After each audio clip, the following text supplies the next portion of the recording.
Uncle Howdy just answered a long-time question from fans, so we'll see what's up there. We'll also check out what's going on with AJ Lee, Jey Uso, and more. Starting things off with the latest developments for Uncle Howdy and the Wyatt Six. Chad Gable came out with the Creed brothers to once again confront the Alpha Academy and give them one last chance to align themselves with him and apologize. Why is Chad Gable so stuck on getting the Alpha Academy back on his side, even after recruiting the Creed brothers? Well, the answer appears to be clear. Chad Gable knows he's in some deep trouble with the Wyatt Six, so he's probably thinking that the more numbers he has around him, the higher his chances will be against the Wyatt Six themselves. Chad Gable's character is absolutely a narcissist, so we just have to assume that that's exactly what his plan is. He wants to link the Alpha Academy and the Creed brothers together in order to give himself a massive shield of bodies that will protect him from the Wyatts.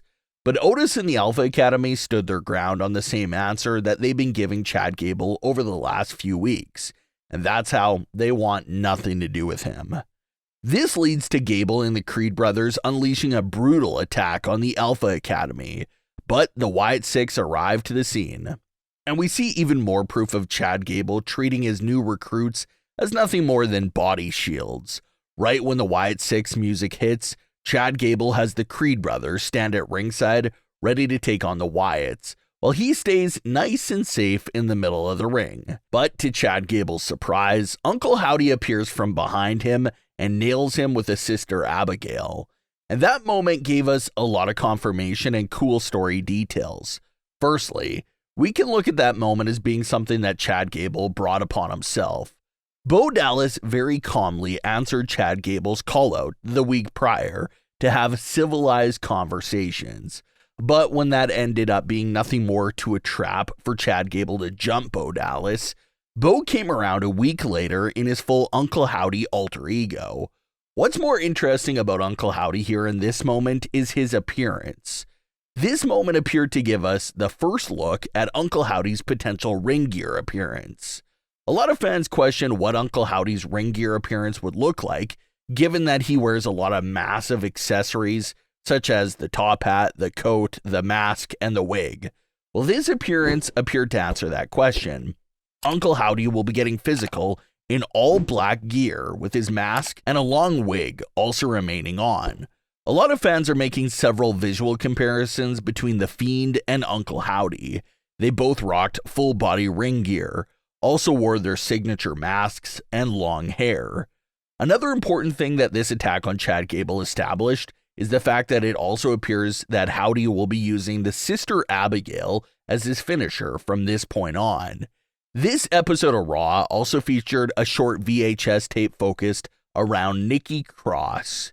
The tape didn't feature Nikki saying anything, but it instead featured Uncle Howdy telling her that people lied to her and how he's been the answer all along.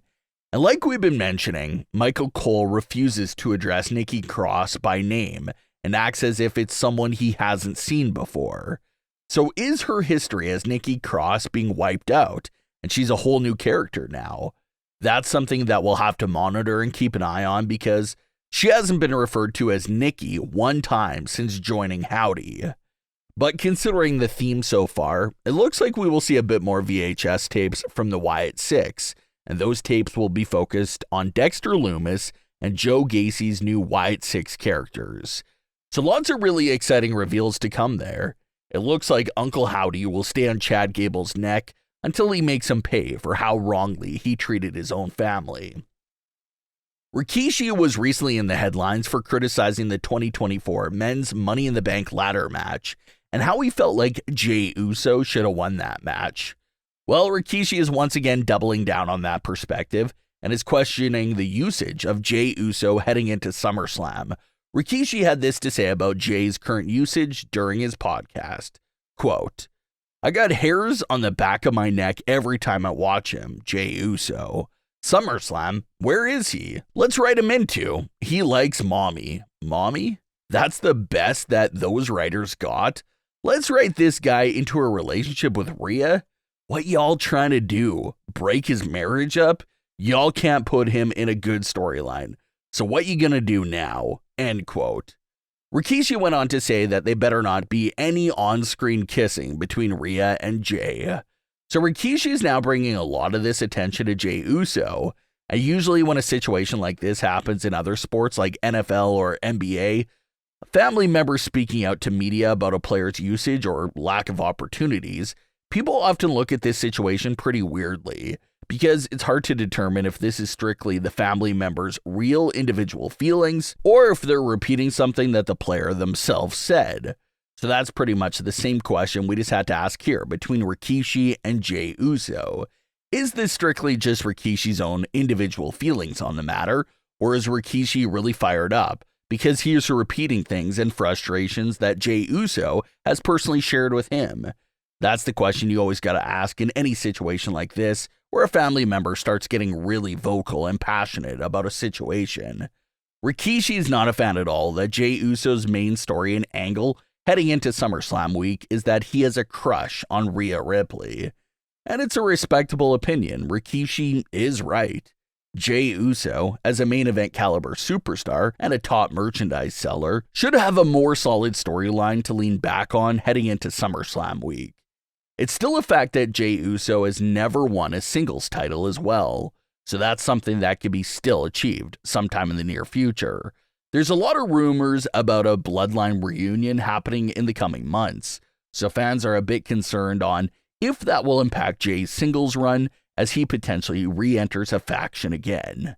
So that's all things that need to be monitored in the near future. Roxanne Perez recently sat down with Pro Wrestling Illustrated, and she went viral for one of the reveals she made during the interview. Roxanne spends a lot of time with CM Punk in the Performance Center, so she was asked if she makes any attempts to push Punk into convincing AJ Lee to return to the ring. Roxanne says that she does all the time, and says that CM Punk himself told her that even he's actively trying to get AJ Lee to make a return to wrestling. Punk said a similar thing towards the Money in the Bank press conference, where he said that as a fan of AJ, he would love to see her return to the ring. So even at home, he's pushing her to get back in there and give it another shot. Roxanne Perez has even joked around in the past that she won't retire herself until she gets a match with AJ. So even if it's a little return run for AJ, maybe even the length of Trish's run from 2023, that would be something really nice to see. The majority of AJ Lee's WWE career took place at a time where the women's division was completely ignored and put on the back burner.